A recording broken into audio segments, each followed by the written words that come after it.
From the beautiful city of Los Angeles, California, we bring you the Gimme Three podcast.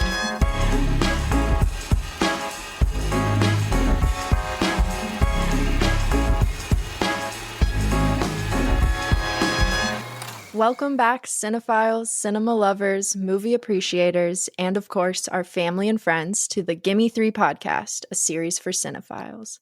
I'm Bella F. Stratus, and I'm here with my incredible co-host, as always, Nicholas Ibarra.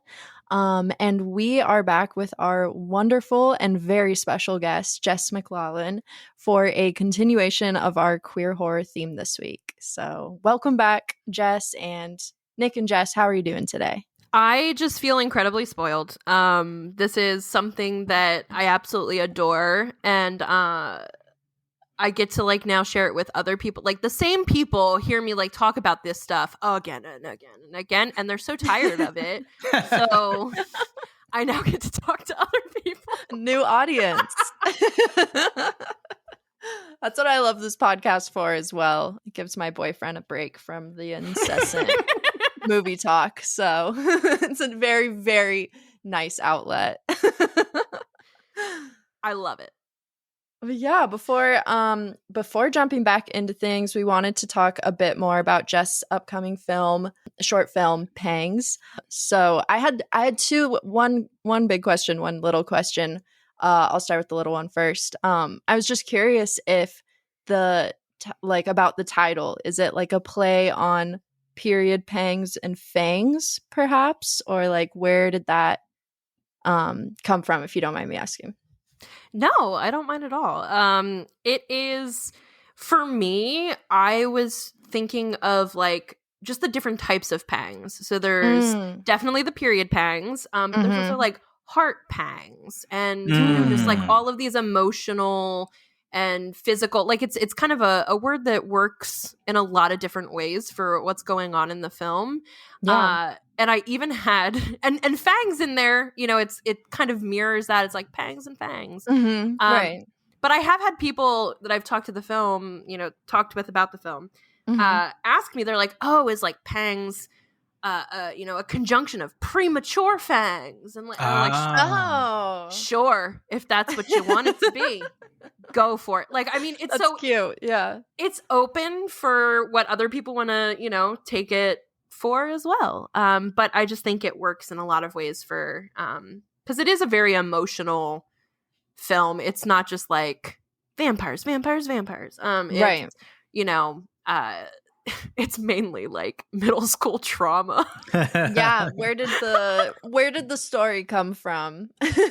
Well, when I was a child, I basically had a lot of birthday parties that sucked, because I would invite these girls that I wanted to be my friends, that I wanted to make good with. They were I was sometimes friends with them, sometimes they bullied me. When basically two of these girls got together is really when the bullying happened. When they were apart and I hung out with them, yeah, it was fine. Yeah, sort of.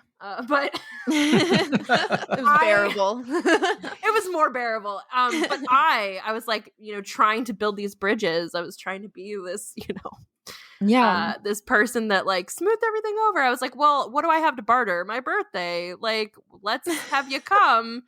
And multiple years in a row, my birthday party just got ruined by these girls just treating me like shit, and taking over my birthday and turning everyone against me, and it became their party. Horrible. And I would just sit in the corner crying. Let's call them out right here. Who are they? Let's call them out. Name drop. I have no problem, because later in life my mom did talk to their Facebook message to their parents. I love it. And it was Allison Sapola and Taylor Johnston. I hope Rude. You're doing well. I hope you're doing well. I wish you nothing but the best. Dedicate it to them. I hope you found love in your heart, ladies. I love it. Yes, they were one of many, unfortunately. I was not I was a beleaguered youth until I went to my arts high school. And then I was oh, wow, there's not something wrong with me. It was just it was everybody else. Like, I just didn't fit in. I wasn't preppy. I didn't like sports. You know, I would read at lunch. Oh, so crazy. What a weirdo. I had glasses and I liked to read. And then when I was in middle school, I was an emo kid. So, you know. Love it. I did bring that on myself.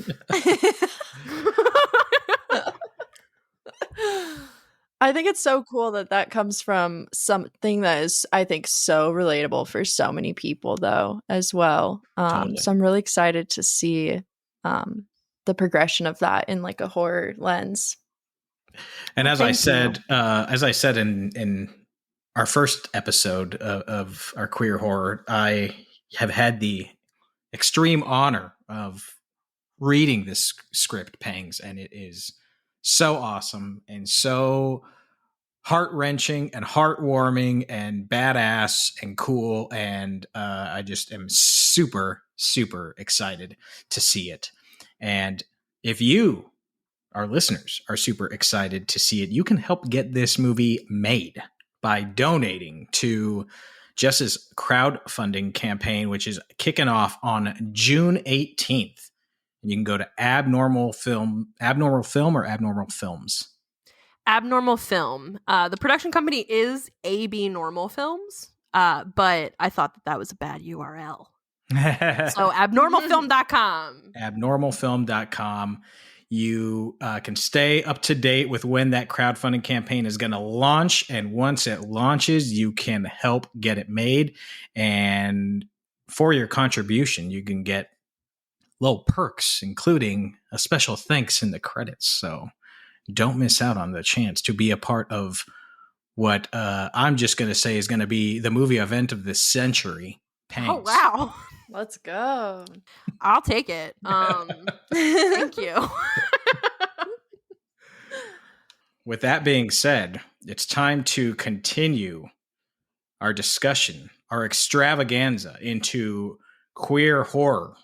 Yes. Episode 1, part 1 of 2, which, if you missed it, we discussed, what a banger, Knife and Heart, Interview with the Vampire, and Alucarda. Yes. Check out that episode if you missed it, and check out those movies if you haven't seen them. I am going to kick us off here with this episode, and I picked for our queer horror extravaganza a not great movie. However, it is an important integral piece of queer horror history, I think. And it's called A Nightmare on Elm Street 2, Electric Boogaloo. No, I'm just kidding. It's called A Nightmare on Elm Street 2, Freddy's Revenge, 1985, directed by Jack Shoulder, written by David Chaskin, and starring Mark Patton and Kim Myers. The behind the scenes of this film are probably more interesting than the film itself, which we'll get into. But for those who are curious about the plot, actually, first off, let me just say, obviously this is coming off the heels of the widely successful, imaginative, and profitable A Nightmare on Elm Street, which was directed by Wes Craven. That movie was released November 9th, 1984. This sequel was released November 1st, 1985, so not even 1 year later. So to say that this was a rush job would be an understatement. They were in a hurry. They were in a big hurry. So A Nightmare on Elm Street 2 marks the return of Freddy Krueger. We return to Elm Street. In fact, we return to Nancy Thompson's house. Only Nancy don't live there no more. Instead, we've got a new white suburbanite family. And in that family, we have a teenage boy, Jesse. And much like Nancy, he's starting to get some visits from old Freddy Krueger and his nightmares as well. Only this time, a little something different than pretty much all the other nightmare films is Freddy doesn't just live in the nightmares. Inexplicably, he comes into the real world and actually possesses Jesse's body as a new means of getting at kids and killing them. Now, here's where you say to yourself, well, shit, Nick, that doesn't sound gay at all. Well, it doesn't sound gay, but it is sure as shit is gay because there is a plethora of subtext. There's a plethora of what's aimed to be some subtext, but is just text. There's symbolism of this unknown being inside Jesse that just wants to come out. And there's a whole lot of male nudity, a whole lot of male buttocks that flips the, especially in the 80s, flips the slasher tropes on his head. And then you have Mark Patton as the lead, who is a gay actor, and he brings new meaning to the term Scream Queen. We'll get into the details of the legacy and the history of this film, but Jess, Bella, I'm curious what your thoughts are on Nightmare on Elm Street 2 Electric Boogaloo. Sure. Just really quickly, this this movie, I don't even know where to start with this film. It made me laugh so hard. Neither did the filmmakers. Yeah, exactly. And you can really feel that throughout the whole thing, which just makes it that much funnier. But I do have to say, I think that the Nightmare on Elm Street and like Freddy Krueger concept is easily like one of the scariest out of like the slasher horror concept, because when you watch a scary movie, you're like, it's already difficult to fall asleep sometimes. But with this film, that fear is just like on another level, because it's a death sentence to fall asleep when that's like the window in which Freddy can come and get you. So pretty terrifying stuff. But I thought this film was just a perfect like horror comedy, even though I don't think it was like, at times I was like, I don't know if this is supposed to be funny, but it's so goddamn funny. But it is. And then there's just like some really awesome, insanely gruesome kind of like scary slasher moments. So I really wanted to commend like the special effects in this film, because I think it balanced out like the goofiness with the scariness very well. I want to thank you, Bella, for saying that about the Nightmare on Elm Street just like idea. That's why, like, I know there are a lot of slashers out there. You got Freddy, you got Jason, you've got Michael, you've got Leatherface. Like, you've got all these different people who, everyone has their faves. And this is gonna probably get me in trouble with some people, but like, I don't really like a lot of those movies. I don't, I just don't connect with the quote unquote like big slashers Right. in the same way as a lot of other horror. But I will say Freddy's my favorite. If I had to pick one, I just think the inherent idea behind Nightmare on Elm Street is brilliant. Like there's some like what is the word I'm looking for? Just like film.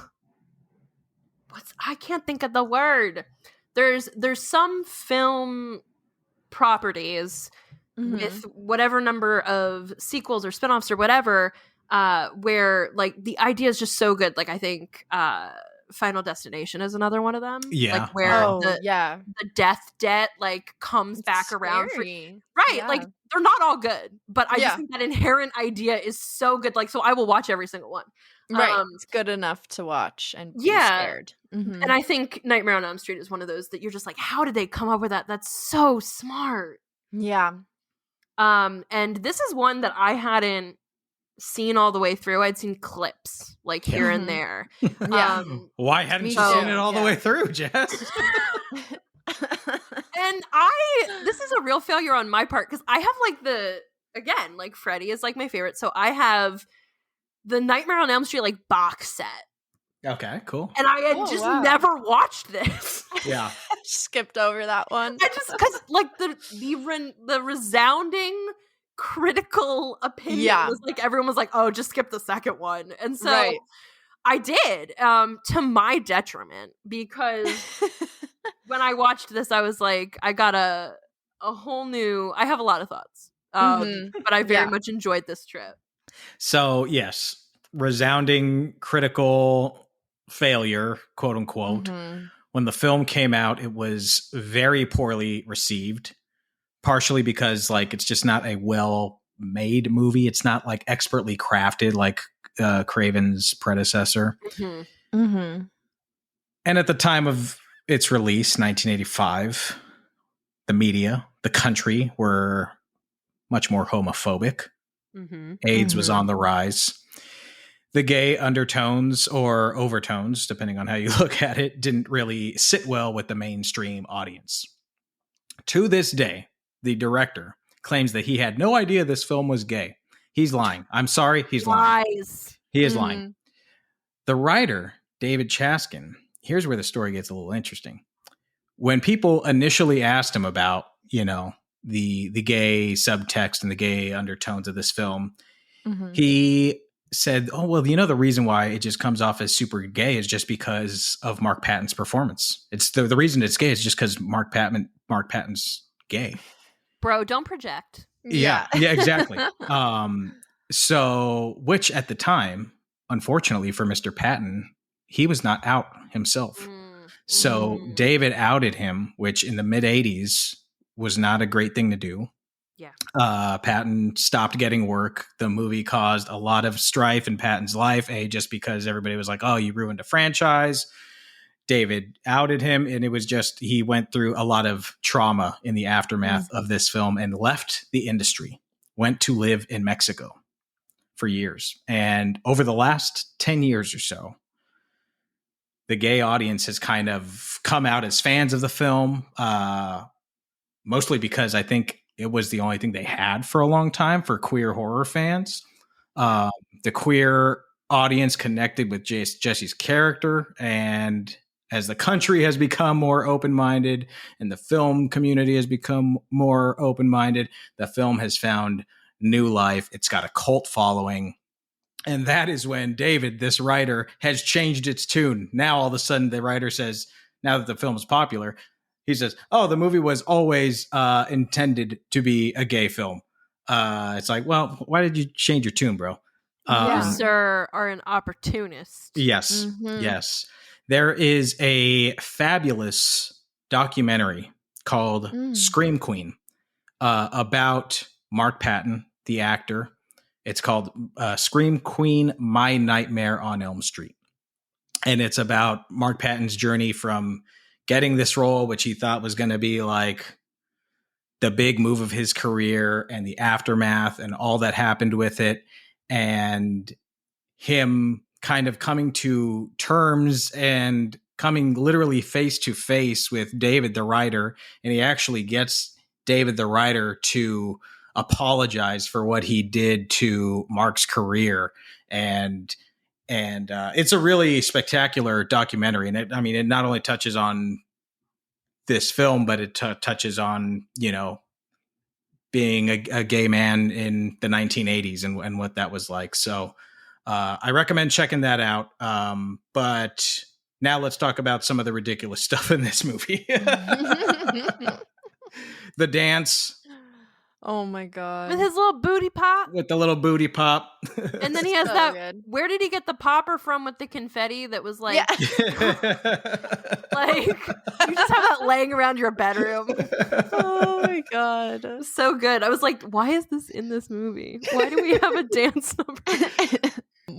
I think the first thing that really threw me was when he decides to just like hit the streets to stay awake, and he goes to the gay bar, and his sports coach, his like PE coach, is there and gets mad at him for like ordering a beer. But instead of just like kicking him out, all of a sudden we're back at the high school and he's making him run laps. It's so problematic. Like, Right. I was like, what is happening right now? We're gonna go back to this place of my employ. Right. And Yeah. I'm gonna open the school. Right. And I'm gonna make you run laps. Now hit the showers. Right. Oh, he's still in his leather gear. Yeah, he's all. It's so creepy, honestly. Like, I was like, what is going on here? Oh, it's really funny. And then and then followed up by like he's being attacked by all the like balls and sports supplies in his office. I was like, and then stripped down and like strung up and spanked with towels and in the showers. I was like, oh my god, where is this movie going? Oh, this is great. It was pretty great. It was something. I do want to call out, they have a lot of palm trees for Ohio. Oh and that's the I just remember I watching it didn't and even being like, catch that. That's there's so so funny. many palm trees. Anyway, I That's also just want to hilarious. say shout out to Grady, who loves Jesse so hard, Yes. and will not Yes. admit it. And Ugh. you know, he's obsessed with him. And also that was another, like, I love that they did like an enemies to lovers, but Mhm. not even really. Like, literally one scene he's bullying him, and then the next they're hanging out. I'm Yeah. like, you're cool now? Like, So confusing. but they really got past it and put aside their differences. And even in one scene, you know, you have his girl, like Jesse's wannabe girlfriend, trying to have sex with him, and Jesse's like, no, I can't. And then he goes and gets in bed with Grady. So sweet. Immediately. And then Grady's like, why are you here? You know why he's there. He's like, You've you'd got- rather sleep with me than Lisa. Exactly. Hey, what the fuck you doing in my room? Listen, I'm in trouble. I need you to let me stay here tonight. Are you out of your mind? I don't know. Oh, man. Why don't you just go home and take a bottle of sleeping pills? I killed Snyder. You what? Well, it wasn't me, see? There's something inside of me. And last night it made me go to my sister's room. And tonight with Lisa on the cabana, it started to happen again. I think you are seriously losing it, bro. I'm scared, Grady. Something is trying to get inside my body. Yeah, and she's female and she's waiting for you in the cabana. And you want to sleep with me. Look, I don't care if you believe me or not. Hey, I believe you. You've had some scary dreams, okay? No. Yeah. And he says something like, oh, you know, there's someone who wants to get inside of you in the cabana or something. And I'm Right. like, that's not how do you think sex works? Yeah. Grady? for a heteronormative couple, I think you've got it a little anyway. A little confused. That pool party massacre was awesome, though. That was so awesome. good. Yes. I So really good. enjoyed that. And the final factory battle with the like red and green lighting. I thought that was a lot of, and, like, That the was cool. smoke. Yeah. I thought it was cool. I liked it a lot. A big visual kind of motif that I really liked in this movie was just like the heat, like the sweltering heat, like that scene where like everything is melting in his room. I thought that was so cool. I can't lie. I really enjoyed that part. It was Then great. the bird scene was fucking hilarious to me. I was laughing my ass off. I was like, Probably the most pointless. Like, why did the bird go crazy? Was it possessed by Like, it makes no sense. It serves Everything, no yeah. purpose. no purpose. They were so afraid of it. It's this little tiny tropical bird. Yeah. It's not And like one an of my- Alfred Hitchcock bird. It's like No, it's tiny. And one of my favorite parts about that scene that's just like really stupid is like this family is just chilling in their house that's 97 degrees. Yes. Like they're all like profusely sweating and they're just like, damn, it's hot in here. And he's like, oh, it's 97 degrees. I'm like, what the fuck are you doing right now? Like, that's a problem. And also, I do want to, like, it killed me every single time when Jesse was in bed and it's supposed to be 97 degrees and he's got a full comforter on. I'm like, bro, if you're, like, you would not have No wonder you're sheets. dying. You would not have nothing. Like, I would Yeah. be laying on the ground. Yeah, seriously. It's so funny. Oh, man. Yeah, the, like, sweltering heat just added this, like, comedic toned like level to it that I did not expect, and it was just so good. I loved it. I do want to since we're talking about like the queer subtext or overtones or like Yeah. I think one of the things that I liked about this, because there was a moment when I was watching the film where I was like, I'm not going to be happy, which is like because it's very much like oh, the straight girlfriend will save you. I will save you from your gayness. Like, oh, if you just like, it's the power of straight love compels you. It's offensive. Yeah. And it's like, as long as, you eventually go back to heteronormativity, everything will be okay. And then the ending, I was like, fuck yes, thank you so much. Like, that was like, it's like, you can't fight what's inside of you. And even like, I had a therapist one time say that like when you try and shove stuff down, it's like beach balls in water. Like it's gonna pop back up at another point. Like, and it's probably gonna be a really inconvenient moment. But yeah, so like you can't fight it. So I did like that because it was verging on me being really mad that they were like straight love what cures the fuck all. was that ending? Yeah. But it doesn't. It doesn't. Don't lie to yourself. That scene is so good too. Where he's like, "This bus is going too fast. It's going too fast." And everyone's all like, "Bro, calm down." But it does get your heart racing a little bit. You're like, "Oh, are we doing this again?" Well, and also like everyone, so all these people just died, and like, and everyone's like, "Whatever." They nice just pool party, Lisa. Exactly. Right. Let's not talk about it. It's like, oh, the fact that all your friends are dead. Yeah, literally. And I think your dad came outside with a shotgun at the pool party. And it was Jesse. Like, I mean, like, they weren't seeing Freddy. It was like Jesse who's killing everyone. And then it's just like, oh yeah, no, Lisa, great party. It was so good. Hey, Jesse, how are you? There's so many good, like, just like dumb lines in this. Like, Lisa is such a dumbass. I love her in this. She's so funny. Like, she has a quote that I had to write down where she's like, "Just because you dreamt it doesn't mean you did it." And it's like, when talking about like killing Coach Schneider, and it's like, what do you mean? Of course he did it. If you dreamt it that exact same, like, it was just so funny to me. It's like, and he's literally coming to your house, Lisa, covered in blood, being like, I killed Coach Snyder. I killed Grady. She's like, no. You're fine. We'll figure it out. She just really wanted to get some. And she really did. She was in love. She was. We've all been in love with somebody who is not gay or straight. It's happened to the best of us. It happens. Exactly.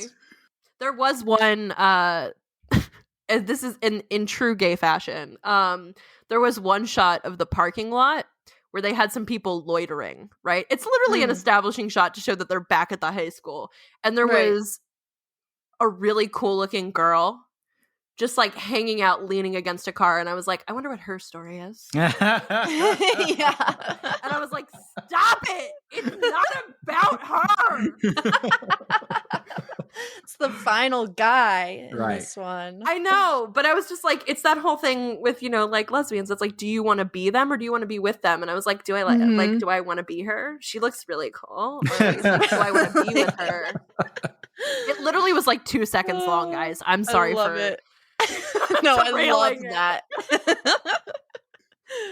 Well, if you're listening to this podcast and you are the background artist who is leaning up against that car in A Nightmare on Elm Street 2, please contact the podcast so we can connect you with Jess.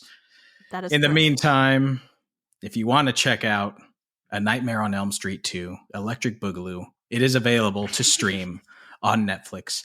I also recommend highly, probably more than this film, Scream Queen, My Nightmare on Elm Street. Really great documentary. So check that out. It's available, I believe, on Tubi and a couple of other of the free streaming platforms.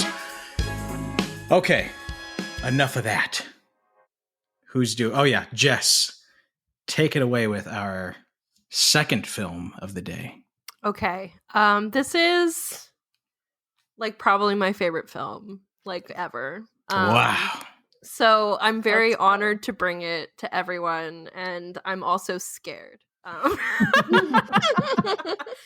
it says a lot about me. But this film is May from 2002. And when I tell people about this film, basically no one's seen it. So when I find people who have seen it, I freak out. And they're like, oh my God, like, why are you being... And I'm just like, I don't find anyone. So May is Lucky McKee's feature film directorial debut, in which he also pens the screenplay. And it centers a lonely and socially misaligned woman named May on a desperate quest for connection. Outcast from others since childhood due to her lazy eye, and I would argue mainly because of her awful mom, May tries to navigate adult relationships with the naivete and vulnerability of a child.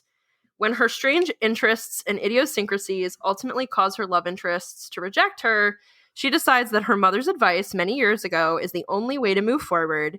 And I quote, "If you can't find a friend, make one." Part character study, part slasher, part Frankenstein homage. I'm so excited to get both of your thoughts on this. Oh my God. Yeah. What a great introduction for this film. I feel like I keep saying like, oh my God, I love this movie, or like this was my favorite about every film we talk about. You didn't say that about mine, Bella. Yeah, okay. Yeah, sorry, Nick. That was not my favorite. Just kidding. But had a lot of fun with it nonetheless. But May, this was like easily added to my Letterboxd list of all-time favorite horror films. Like I was not ready for this film. The fucking jump scare at the beginning of this movie, Right? I was like, oh shit, like right out the gate. Here we go. I thought this was by far like the scariest film out of all the ones we picked for this theme. Like I was genuinely afraid, and like sometimes had to even close my eyes, which is a great thing for us horror fiends. But yeah, I absolutely loved this film. This is easily like a new favorite for me. I'm so excited to talk more about it. I'd never seen it before too, so really, really fun first time watch. Yeah, I also hadn't seen this. I also loved it. I loved May. I just fell in love with her. I wanted so badly. I wanted so badly for good things to happen to her. And what I mean, it's a great character and a great character piece, as you mentioned, Jess.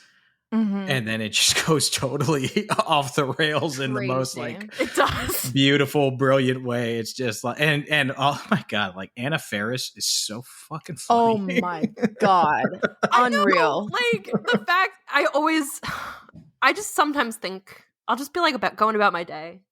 And then I'll just be like, remember Anna Faris in May? Yes. May! What's up?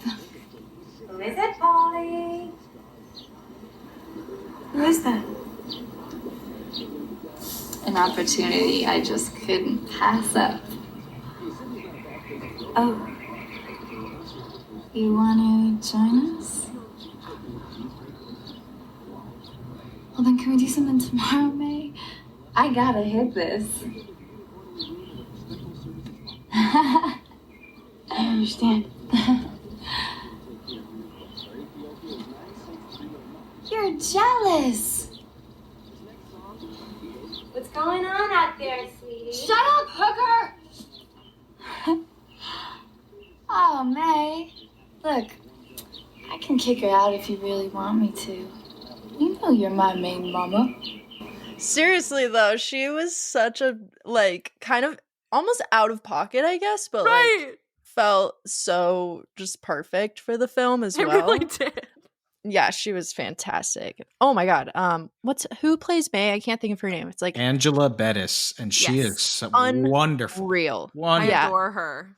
Insane.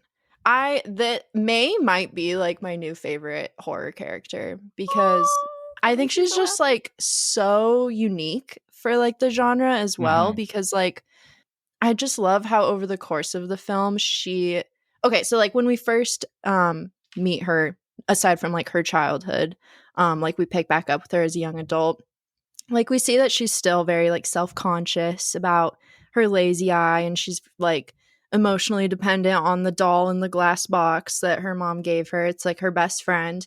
And it's like, you know, she's pretty odd, but she's not like scary yet. Like, if anything, she's just a very like antisocial person. But I love how over the course of the film, she like very gradually starts to show kind of like subtle but terrifying flares in her character. Like, they're so subtle that I was like giving her the benefit of the doubt. Like, I was like, oh, she just doesn't know better. Like, it's okay. Like, she'll figure it out. Give her a chance. Maybe it was just a weird fluke. But then like as time goes on, you like start to realize that something's like very, very wrong. And so much of that is in like Angela's performance. And I also really loved how, to me, it kind of seems like May's characterization and like the progression of her character is directly connected to the doll in the glass box. Like the case and the doll kind of symbolize May's own like crumbling psyche, because when we see the doll in the glass box, there's like a large crack in the glass casing around the doll, and as she's like falling deeper and deeper into like the darkest recesses of her mind, the crack is like growing larger and larger, and once it like shatters, May's kind of like childish, sweet, quirky facade is like completely replaced by this kind of like deadpan, terrifying inner demon. And it's just fascinating because it's like we can assume that because she didn't have this like social interaction as a kid, she sees people the same way she sees her dolls, like as playthings, just a whole bunch of pretty parts that make a whole, basically. And yeah, just the physicality that Angela Bettis brought to the role, I thought was just so impressive. I second everything that Bella said. The other thing that really worked very, very well for me was the editing of this film. Like they sometimes, as like her tension or her social anxieties elevate in certain scenes, like the editing, like pacing picks up. And then once she like starts going over the deep end and we start like just doing like basically flash cuts to like people that she's interacted with, or like sometimes her actually murdering people, like the editing I thought was really strong. And then I saw at the end credits, there was 3 editors. I think there was, I didn't get all their names, but I noticed Rian Johnson's name on there of Knives Out and Star Wars fame. I was like, look at that.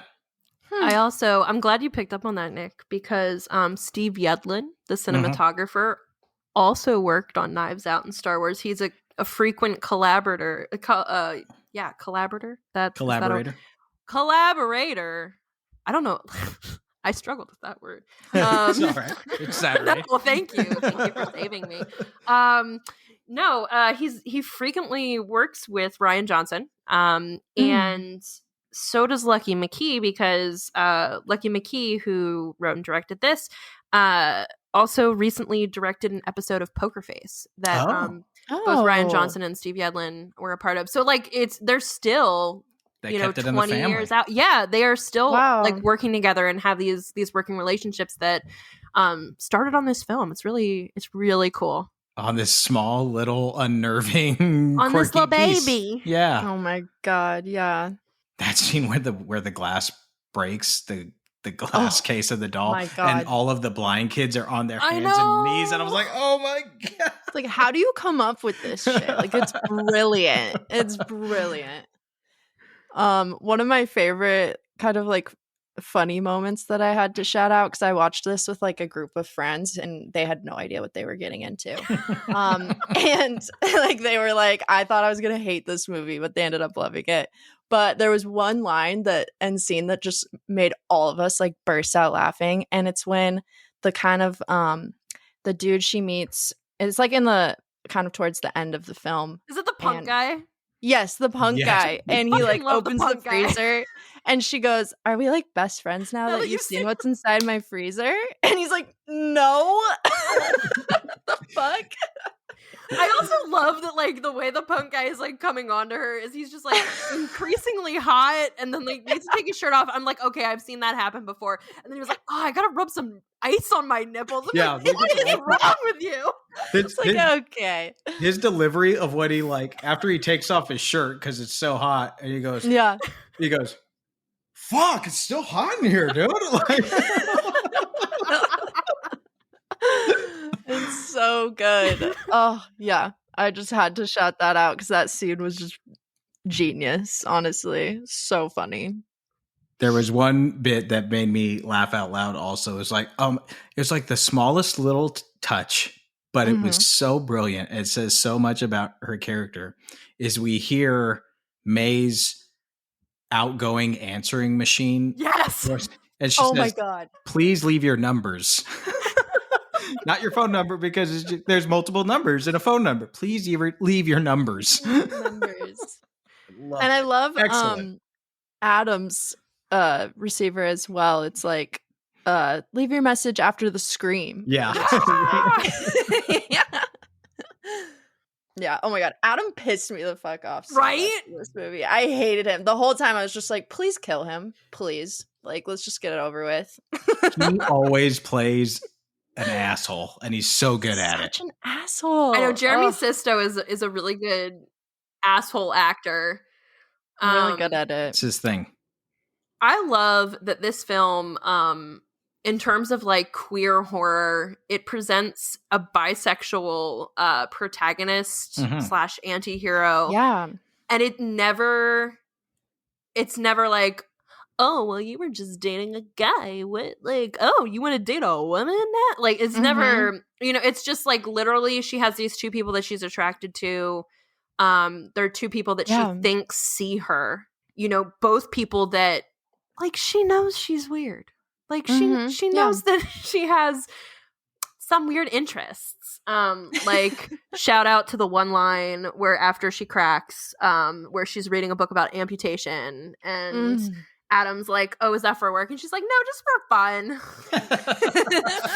That gets me every time. I'm like, yes. So good. Like, oh my God. Yeah. But she has these two people that she thinks see her and both say they like weird, and then she gets too weird for them. I mean, rightly so. I get it. Yeah. I get it. Yeah.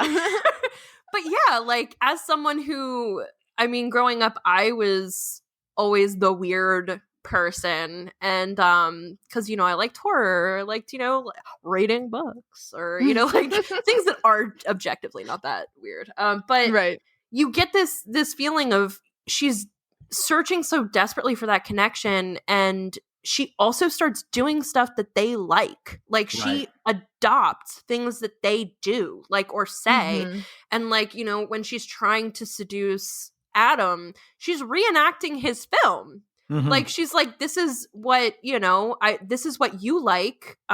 This is the weird you like. Let me be that weird. And he's like, oh no, it's too weird, man. And then when she's like with Anna Faris and is, talking to her, like, she adopts some of her slang and like the way that she, is coming on to her. And yeah, it's just sad, like, that she is trying so hard and then people just shut her out. I'm not saying it's justified that she snaps, but like, also, I will hear arguments why it's justified. Yeah. I mean, I literally was waiting for her to kill Adam the whole movie. So yeah, no, he's awful. He's just like talking to his friends, like, oh, she's so weird. Yeah. Oh my God, that scene is heartbreaking. Right? That's what I'm saying. You root so hard for May. It's such a great character development that by the time she's like massacring all these people, you're just like, damn straight. Right.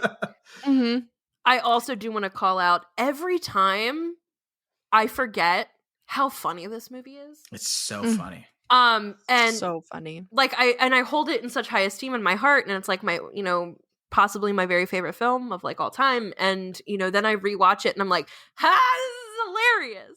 Like, I always forget how funny, like, she's like killed all these people, spoiler, killed all these people, and she is walking around on Halloween with this blood-soaked, like, oh my God, cooler, and this person's walking past her on the street like, hey, cool costume, you got some cold ones in there? And she's like, I do. What do you do? I literally was like, well, found my new Halloween costume. Oh, right? Snap. So good. I will, not to bum everyone out, but I will bring it to the ending, if that's okay. Because I think, I mean, the ending just stands as one of the most beautiful endings I think I've ever seen. Just because, And some people might disagree with me. It's fine. But like, It's a Wonderful Life, May. You know, it's a coin flip. Really. Yeah. I don't want, Christmas to be saved. I don't want. But like, so she, she goes through all this trouble. Spoilers. She goes through all this trouble. She has this like, so many pretty parts, but no pretty holes. She goes and she gets all of these. Also, another comedic moment when she says, "I'll see you later" to Adam's hands. Yeah. Knowing she's gonna go and chop him off. Yeah. But yeah, like she goes through all this trouble. She puts it all together, and then she has this friend that she names Amy, which is made from the broken fragments of the ashtray the blind child made for her. Like just like the attention, like it's just so good. Attention to detail, yeah. And she is sitting there like looking at this friend, and she just is so upset and she's like crying because it can't see her. And she's just like, she does all this and she's still not seen by someone. That's all she wants is someone to see her. And so we get the first shot of the film where she takes out her own eye and gives it to this friend, Amy, so that it can see her. And then the friend comes to life through all of her willpower. I'm sure it's not in reality. I'm sure this is just in May's head. But like, and touches her face, which is all she's been asking for the entire movie. And that's the end of the film. Like, it's perfect. Yeah. It's so emotional. Like I'm getting emotional just thinking about it because like especially just with the progression of May's character, like you just root for her so much, even though she is like kind of really terrifying and She's doing really issues. evil deeds. But yeah, like she just wants a friend. That's okay. That's fine. Right? She just wants a friend. She just wants someone to see her. That's like what really broke my heart. It's like, especially coming back to like the way her mom treated her, like, oh my God, it makes me sick to my stomach. Just gave her like all the wrong ideas about like self-esteem and like, consistently was like feeding her like hiding language and like, here are the ways that you make yourself small. You don't want people to see you. Like it's horrible. It's so bad. A beautiful, beautiful film. Jess, thanks again for recommending this one to us. And it was my pleasure. Yeah. If you guys at home want to check out May, it is streaming right now on Tubi, on Pluto TV, and on the Roku channel, or you could check out your local video stores. Okay, we are bringing it home with an absolute banger, and I'm not just talking about Megan Fox's body. This was the role she was meant to play. That was literally, dude. That was literally my first thing I wrote on my notes. Was this the role Megan Fox was born to play? I will begin my dissertation in a moment. No. Yeah, I'm so excited. Bring us home. Introducing my queer horror film pick, our final film of the day. You guys know I could not get through these 2 episodes without mentioning this film. It's one of my favorite films of all time. Karen Kusama's iconic cult classic, Jennifer's Body. In Jennifer's Body, Megan Fox plays Jennifer, the school's hottest cheerleader and best friend to her nerdy counterpart, Needy, played by Amanda Seyfried. One night, the 2 best friends venture out to a shady nightclub to see Jennifer's favorite band, Low Shoulder. But when a deadly fire breaks out in the bar, Needy and Jennifer are separated, and Jennifer hops in a van with the creepy bandmates. That night, Needy discovers something is seriously wrong when Jennifer shows up at her house in a horrifying demonic state with an unquenchable thirst for human flesh and blood. Over the next few days, the high school is plagued by a series of gruesome murders by a suspected serial killer with a penchant for teenage boys. Needy knows her newly possessed best friend is behind all of this, so she decides to do what she does best, study up and find a way to put an end to the carnage.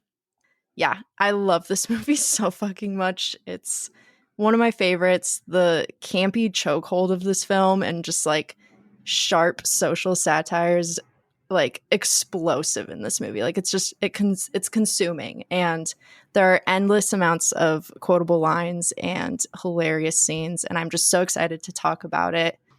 I remember when this came out, when I watched this film to prep for this episode, I got it down off of my DVD shelf. Well, it's technically many shelves, but I got it off of its shelf that it lives on. And I opened it up, and I mean, I still have this is the copy that I like bought back in high school, that it's, when you open it up, it has the Blockbuster logo in it. Oh, that's awesome. It was like when they were getting rid of their rental inventory, and they would sell the discounted DVDs. That's what I did all the time. Let's just buy so many. And so I have loved this film for a very long time. Bella, I'm so excited you picked it, because it was going to be one of the ones that was on my list, and I was like, oh, I can't pick everything. So when Nick told me that you picked it, I was literally like arm pumping. I was like, yes. I'm so happy to hear that. And it's just like, I remember when it came out, no one got it. Like, yeah, like the people who got it. Yeah. Mm-hmm. Yeah. Oh, sorry, go ahead. No, you go. Well, I was just going to go on a tangent about, like, I think the flop of it was really because of the, like, misguided marketing for it. Oh, yeah. Because, like, I remember reading all about, after I watched this movie the first time, which was, like, a few years ago, I was honestly pretty late to the game, but it, like, completely changed my life. And I was like, I have to learn everything about this movie. But Karen Kusama, like, addressed this in interviews. She talked about how she, like, didn't have a lot of control over the marketing as much as she wanted to. And she, like, really disagreed with, like, how they were going about it, because basically they thought that this would be a good film to target towards, like, straight teen boys. And, like, while Megan Fox as Jennifer is hypersexualized in the film, when you actually watch the movie, you realize that this portrayal is, like, a deliberate and conscious decision by the filmmaker to, like, comment on patriarchy and, the absurd sexist standards imposed on women by straight men.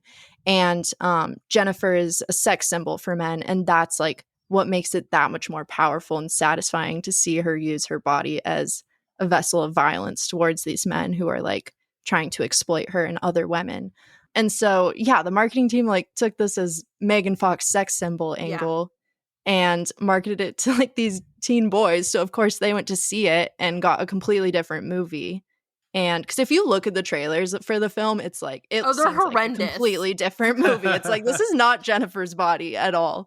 And so, of course, it, like, flopped having that audience in mind, because in reality, I think it resonates 100% more with, like, teenage girls, women, and the gay community than with, like, straight teen boys, because it's, like, a satire on, like, the skewed perception of women held by these, like, guys and men. So, and then on top of it, there's, like, a huge queer-coded kind of love story between Jennifer and Needy throughout the film, which makes its, like, misdirected marketing honestly that much, like, funnier and ironic, and I would argue pretty, like, culturally significant in, like, catapulting this into being kind of a reclaimed kind of cult classic. Yeah, and I do want to put in, like, the caveat that, like, the hypersexualization of Jennifer is also, it's through a female lens.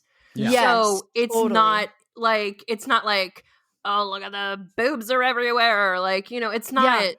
It is, we get the sense that she's, a sexual being, and, like, we see cleavage, and we see, but there's, like, no buku nudity. There's not, like, it's all very tasteful. And I'm not saying, like, you can have nudity that's tasteful and you see everything, like, that's right, but, like, it's not exploitative or gratuitous. It is all motivated by story, and it's not, like, leering. It doesn't make you feel gross. Yes. Right. I totally agree. Yes. I hadn't seen this before, actually. I know. I'm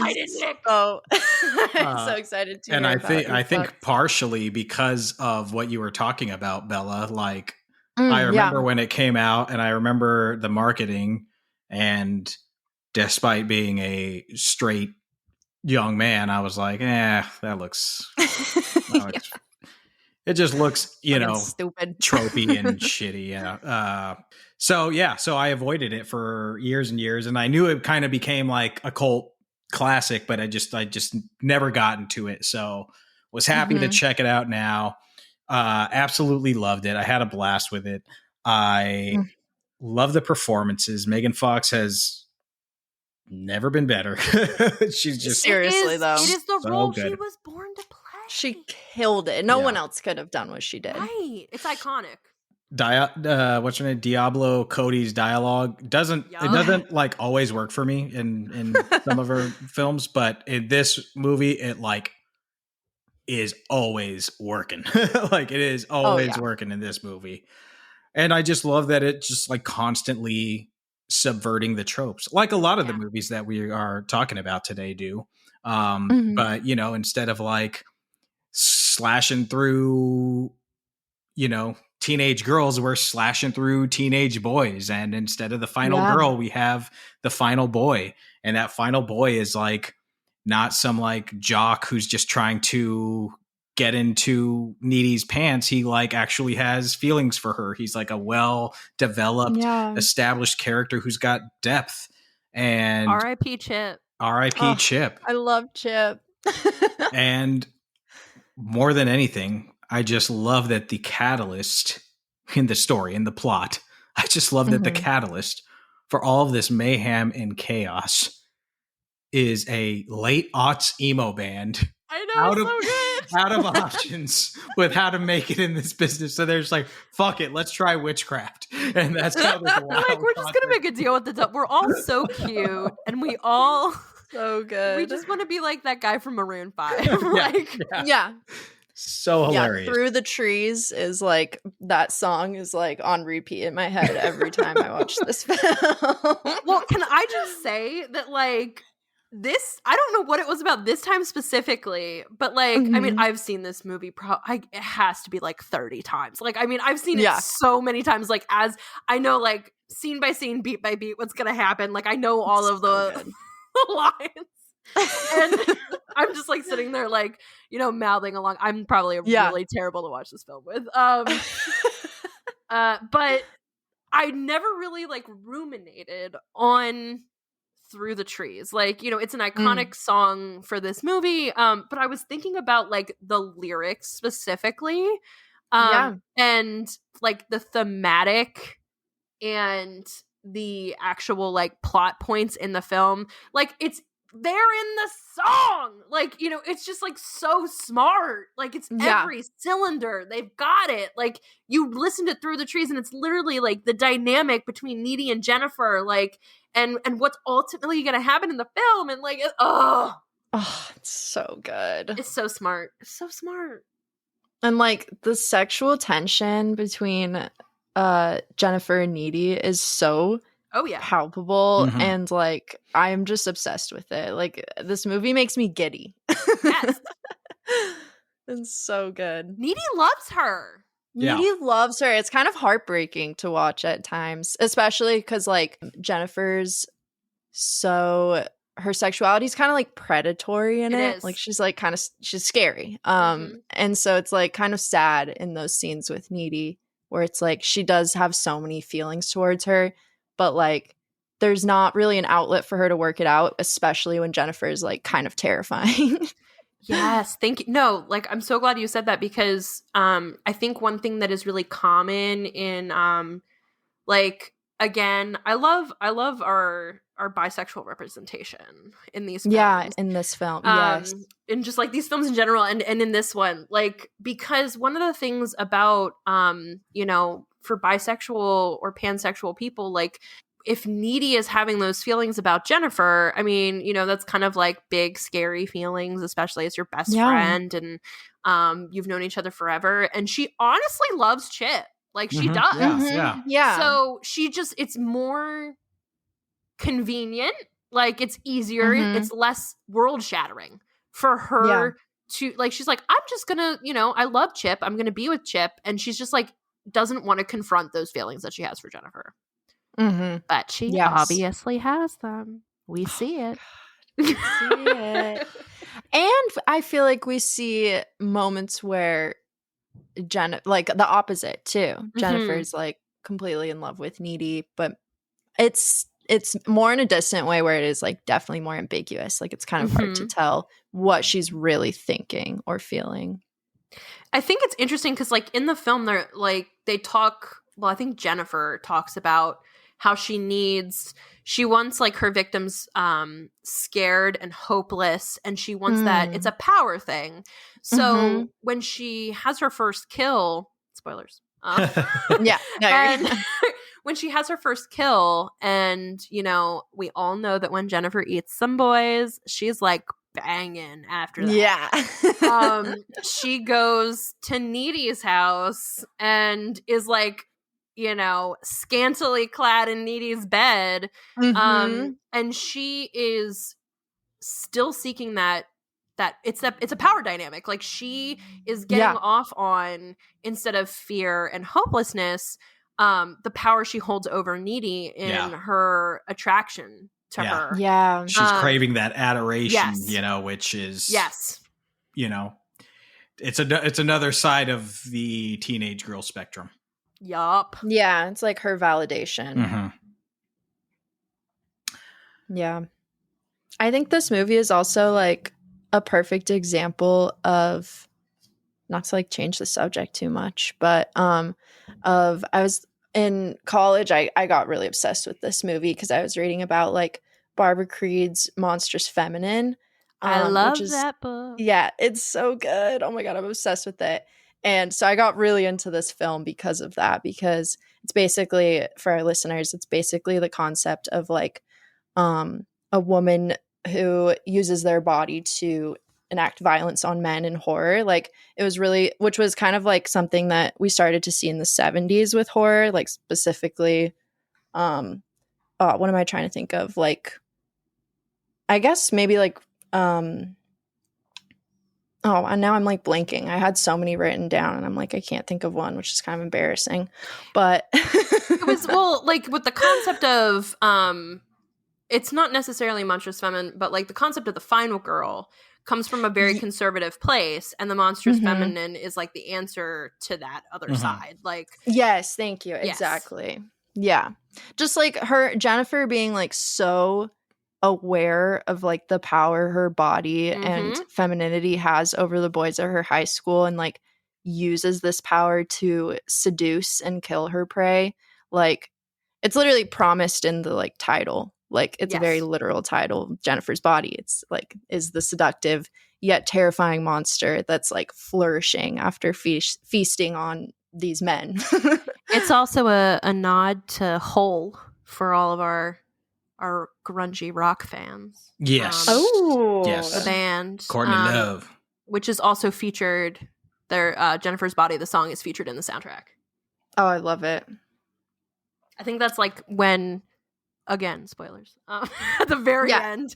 I mean, if you haven't seen this movie, like, get on it. You. But like during the end, like, I mean, and it's just like from beginning to end, this movie is just so exceptional. I adore this movie so much. It's so smart. Like the credits are literally start as you see this, you know, the awful band Low Shoulder, like living it up because they've made it. Oh yeah, they've profited off of these people's pain, and then flips to crime scene photos. Yeah, Needy's killed them all. And it's so awesome. It's so good. But that beginning part where they're having their like hotel rampage, and it's like, give everything. That's Jennifer's Body. Yeah. Oh, so amazing. It's literally like the credits music. I'm like, it's genius. So good. Can I just tell you real quick my favorite line of the whole film? Please. Oh my God, please. I have a whole list. Yes. It is towards the end of the film, after Jennifer has gone on this rampage, and we are in that, like, I don't know, where are they? Like it's some indoor pool or something. It's like the abandoned pool. Abandoned indoor pool. And Jennifer just like, you know, Needy's trying to stop her, talk some sense into her. And Jennifer's just levitating, and she goes, "You're such a player hater." God, do you have to undermine everything I do? Right. Oh, I loved it. She's just hovering. It's Yeah. not that impressive. so good. Or when like Needy in that same scene, Needy's like, "You're a jerk." She's like, "Wow, nice insult, Hannah Montana." Right. Got any more harsh digs? Oh my god! I do want to say, this is a public service announcement to not ban books because, how else will we know how to defeat our succubus besties? Needy needed that occult section in her library, so true. don't ban those occult books from your libraries, guys. You never know when you're gonna need them. You never know. You never know. Yeah. That's another one of my favorite lines when she's like talking about investigating Jennifer and Chip's. She's like, I've been looking through the occult section at the library, and Chip's just like, we have an occult section at our library. And then Needy's like, yeah, it's really small. Oh, there's so many good little like quips in this. I feel like culturally a sibling of this film is Heather's in terms of like, the dialogue. It's just it's the older sister to Jennifer's body, probably. And there's Christian Slater coming back. There you go. He was in Interview with the Vamp. There's so many. Oh my god, yeah. Christian Slater is in. I think the somebody did the statistics on this. He is in 67% of American films that have come out since 1985. Oh what? No, that's amazing. That was total bullshit. I was just. You got us both. We're like, what? Well. Incredible film. I'm glad I checked it out as late to the party as I was. Jennifer's Body. It is available to rent on demand. But if you don't want to be demanding, who wants to be demanding? Check out your local video store and you can open it up, open up the DVD box just like Jess did when she picked it up off her shelf. It's just something about that feeling. It gives you a little warm and fuzzies in your heart and soul. You know, that click, click. That sound, that you get. Physical media, folks. Physical media. Save it. Because you never know when the whole tower's going to go down. Yeah, we're literally holding up the internet with, like, some shoestrings. Yeah. No, like, they've done stuff. I'm not going to go into that rant. But, they've talked to people, and people are like, oh, guys, it's not. It's just, like, one strong wind. And, like. Oh, God. Yeah. And the strong winds are coming. Oh, God. It's brewing. Well, my friends, that is a wrap on part 2 of our exploration of queer horror.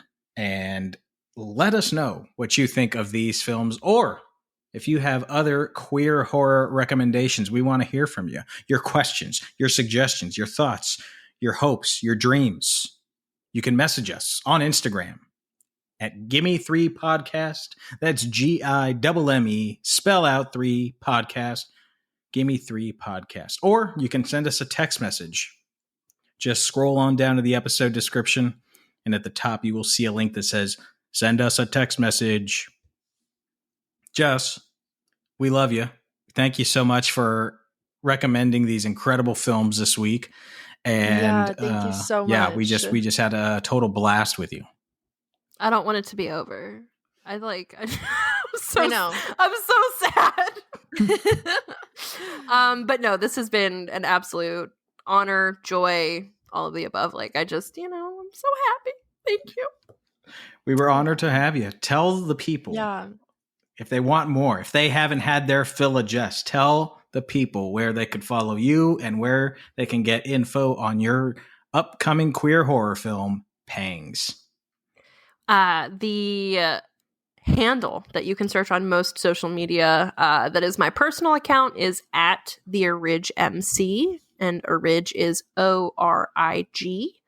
And for Pangs updates for the queer puberty horror film of your dreams, it is going to be, if all else fails, abnormalfilm.com is going to be your one-stop shop for info. And we also have Pangs_film on Instagram and at PangsFilm on X. Bella, tell the people where they can follow you on the socials. You guys can follow me on Instagram at Portrait of a Cinephile, obviously inspired by Portrait of a Lady on Fire, one of my favorites. And then you guys can also follow me on Letterboxd at BFstratus. B, and then my last name, F. Stratus. You can follow me on Letterboxd at Nicholas Ibarra, on Instagram at Nicholas Ibarra, and on Twitter, also known as X, at Nicholas P. Ibarra. And the P stands for player hater. That will do it. Hate Thank the player, you all. not the game. Yeah, that's right, baby. That'll do it, everybody. Thank you all for listening to the Gimme Three podcast, and we will catch you at the movie.